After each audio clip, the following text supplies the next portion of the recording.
Sensational Saturdays, Talk and Squawk, about how leaving the Jehovah's Witnesses was probably the hardest decision I ever had to make. It definitely was one of the toughest things I ever had to do in my life timeline. Not so much leaving the organization as much as it was leaving behind family and friends. That's really what made it tough. Because when I made the decision to finally leave, mentally I had already checked out from a religious, spiritual standpoint, whatever you want to call it. I had already checked out from that standpoint. I had checked out mentally around 2007, like right as I was going through all the separation nonsense, when the fight broke out at the Kingdom Hall between my homies. I had already checked out by that point. But I had stayed around for about maybe another year or so. After that, yeah, about another year, even though I wasn't going to every meeting faithfully, I was done with field service by that point. I can't even remember the last time I went out in field service. Book study was like the main meeting that I was skipping. So the only meetings I was going to by that point was the Tuesday night ministry school and service meeting and the Sunday public talk at Watchtower. But even then, I wasn't really paying attention. I would just go just to see my folks. I would spend half the time in the lobby or outside, or if I was sitting in my seat, I'd be on my phone or doing anything but paying attention to the meeting. So then I finally left, had my baptism annulled, and here we are. But yeah, it was a real tough decision, because I knew, like, damn, like my mom, my sister, my cousins, my aunt, uncle, my homies, I knew that was it.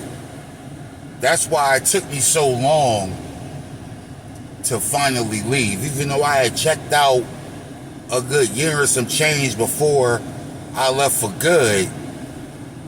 They was the ones that was kind of keeping me around. Now my cousin and my homie Naraj, they was already up in Pittsburgh at this point. You know, so I would go up there sometimes for the weekend and hang out with them. Whenever they would come to Philly to see their folks, we would always wing up. And even though at this time I was back at West Park, because I was done up there at the Northeast after all those shenanigans, even though I was at West Park, I wasn't, you know what I mean, sometimes I would show up to the hall, I would be dressed in my regular clothes, I wasn't always wearing suits and ties. And one time my homie had came down to see his folks, and he had came by the Kingdom Hall, and I'm all in my regular clothes. He was like, "You go here? Are you going here regularly?" I'm like, "What you mean by regularly? You know what I mean? You see me here now, don't you?" So that's that. By that time, we kind of started fading out at that point anyway. You know, we would still talk, but you knew it wasn't what it at once was. My cousin, I was still talking to him every day. So my mom and them decided to reach out to him, hoping that he could kind of rein me in, as you may call it. Everybody wanted to make it seem like I was going through a rough separation or whatever, and that was why I was acting or behaving in a certain manner. Like, nah, that played a part, but that didn't really have nothing to do with it. If anything, that was more so of a wake-up call.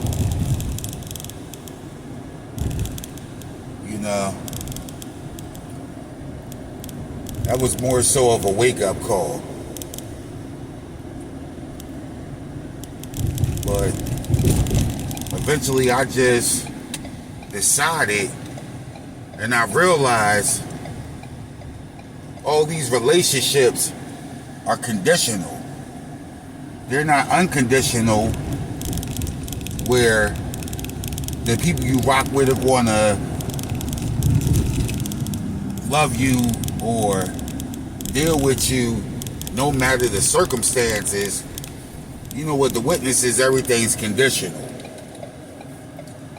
As long as you're being a model J-Dub or whatever, they'll deal with you. But as soon as you don't want to be bothered no more, that's when they start acting funny. So I had to accept that for what it was, and that made my decision easier to leave. Because I'm like, y'all not going to deal with me once I leave anyway. And like I always say, ain't nobody shunned me, I shunned them. That's why I had my baptism annulled, because I wasn't going to disassociate or let them disfellowship me to make it either seem like they had control over my destiny, and even if you disassociate, they still treat that as if you're disfellowshipped anyway. So I just went with having my baptism annulled. When I tested a couple of folks on that, and they is still like, well, you still turned your back on Jehovah. Well, yeah. So, no matter what method you leave on, they're still going to view you as some type of traitor. Even more so if you had your baptism annulled, or if you disassociate. If you're disfellowshipped, they have high hopes of you one day being reinstated and returning. Disassociating or having your baptism annulled, they know you're done. So in their eyes, you're a traitor. And when I seen one of my J-Dub homies a few years back, that was the consensus. It's like, yeah, you broke everybody's heart when you left and denounced Jehovah. Like, well, I had to do what was best for me. It is what it is. It wasn't no easy decision. It wasn't an easy decision by far.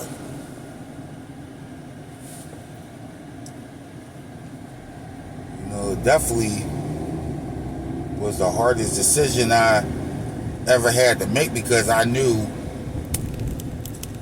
that was going to be the end of some lifetime relationships.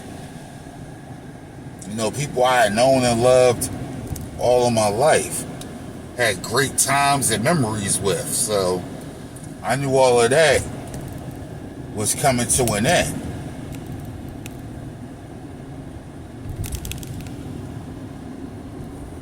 So whenever I see one of my old associates or family or whatever You know what I mean? I always make sure to make eye contact, and I see where they're at. Like, sometimes they'll make eye contact. You know, some people, they'll act like they don't see you. Like, I see my homie Miles a few years ago. You know, we talked for a couple minutes. You know, the old typical, come on, you need to return to the organization and leave the dark side and come back to the light. So, I just laughed. You know, that's all you can do. That's all, you're still brainwashed. I'll be hoping that my peoples wake up and maybe one day reach out to me and be like, man, you was right. But, you know, with all this new light out here with all these abuse cases and the organization being further exposed, you would think that would wake more people up. You know, sometimes I be thinking about reaching out to people, because I know I had a few of my folks are on Facebook or other forms of social media, and I be thinking about like reaching out, like maybe, you know what I mean, reaching out to them and seeing if their tune changed or if they're still brainwashed or not. I don't know. I think about that here and there. I told you the time I reached out to my cousin Scrappy D, he got all frantic and started calling me an apostate. Then one of my other homies, I reached out to him. This was a few years back as well. Matter of fact, this was about 10 or 12 years ago now. This is one of my Northeast homies. He talking about now being a Jehovah's Witness beats being in jail. Like, so if you're not a witness, you're going to wind up in jail? That's how they think. They think if you lead the witnesses that you're really going to turn to the dark side and resort to a life of crime. Oh man, yeah, it's hysterical. He really said that being a Jehovah's Witness beats being in jail. You know, I know plenty of people that left, and I'm a shining example. We're living great lives.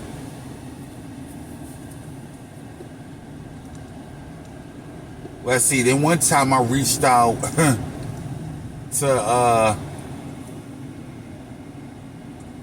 one of the young sisters I used to be friends with. I had seen, I don't even remember how I came across her profile on Facebook. It was like one of those pages where, like one of those open public pages, and I think I had seen her comment, and I reached out to her on there. She called me a devil and then blocked me. Oh man. No, she called me a devil and a traitor, then blocked me. Oh man, the brainwashing is real. But yeah, it was a real tough decision. You know what I mean? And I'm sure that's the case for all of us that done left. For some, it might have came easier than others. You know, everybody's circumstances different. Again, me leaving wasn't about the organization in itself. It was about leaving behind friends, family, and loved ones.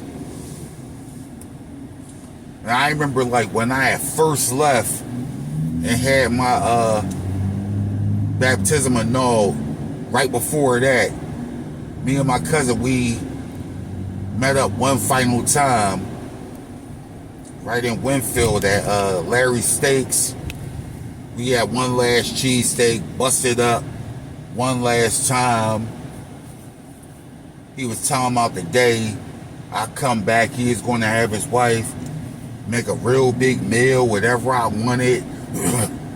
And it's like, at first I really didn't have a heart to tell him that I wasn't coming back. I ain't had a heart to tell him face to face because I knew it would have been too emotional. But I had texted him later on, like, cuz that's it for me as a witness. If you still want to be cool, I'm all with it, but I know how y'all's politics, I know how y'all roll. And if I denounce the religion, I'm denouncing y'all, saying y'all want to consider me a traitor. And I left it at that. The last thing he said was, we'll always be fam and I always had love for you. And that was it. That was almost 15 years ago. Then my homie Naraj, the last time we talked was through text message. It was like, man, I broke his heart. I was one of his bestest friends. And how could I abandon the truth? And I was like, it ain't the truth, but hopefully one day you'll wake up and see that I was right.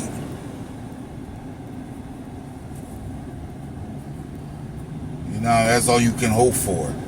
Now, in the time I've left, I'm proud to say that I've aided a few of my folks away from that.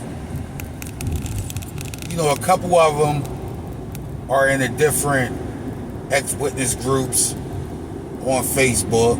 They don't really post or comment a whole lot, but they're living their lives outside of the cult. You know what I mean? I'm proud of that accomplishment that I was able to get them to wake up. You know, so shout out to them. All I can hope for is that my other peoples one day wake up and follow suit. You know what I mean? That's really all you can hope for.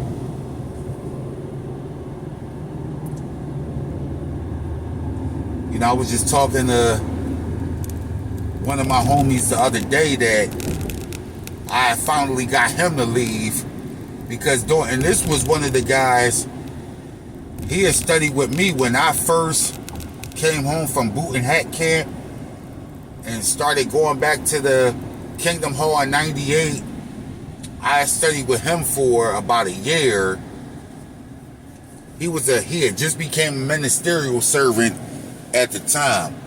Well, then he wound up being disfellowshipped and he left and went to another congregation.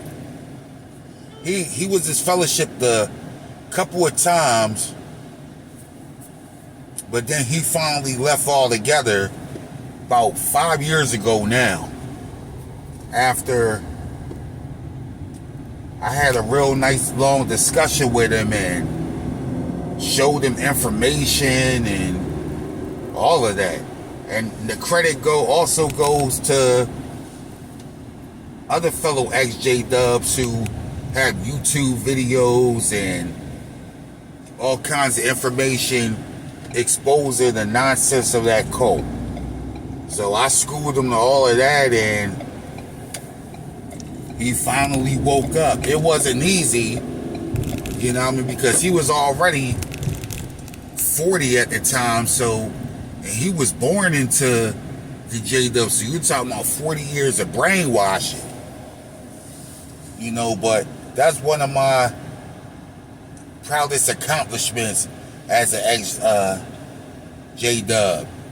And then my old head GG, he's also from Winfield. We went to Brook together, as well as the West Park congregation.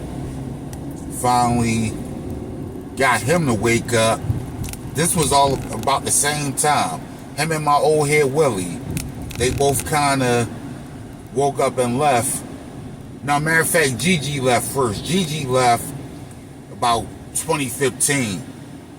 This was right after I got real sick and my queen donated her blood, and my mom and sister tried to fight that with their shenanigans, and I did a video on that. If you scroll through my channel, that was one of my first videos, like back in April or something. But yeah, that was around the year I got Gigi to finally wake up. See, Gigi wasn't born into it. He didn't start studying until he was like 15. So he had only really been around the J-Dubs for maybe 15 years or so. But he too finally woke up. Matter of fact, we're supposed to wing up within the next couple of weeks, because he's put together like something in some kind of function in our neighborhood, Winfield, where we grew up. It's like he gives back to the community with his outreach programs for young brothers and younger kids. You know, coaches them with basketball, football. So he's having a little event. So I plan on attending that, and we'll have a good chance to catch up, because we're both so busy. We might comment here and there on each other's posts on Facebook, but we don't really talk like how we used to. So I'm looking forward to being able to catch up with him on that. So anyway, hit that like button, share this video out amongst the XJ-Dub community. If you haven't done so already, subscribe to the channel. That way you can be tuned in to all of HAWKE'S Talk and Squawk. Enjoy this sensational Saturday, and stay tuned for more content. Hawk out.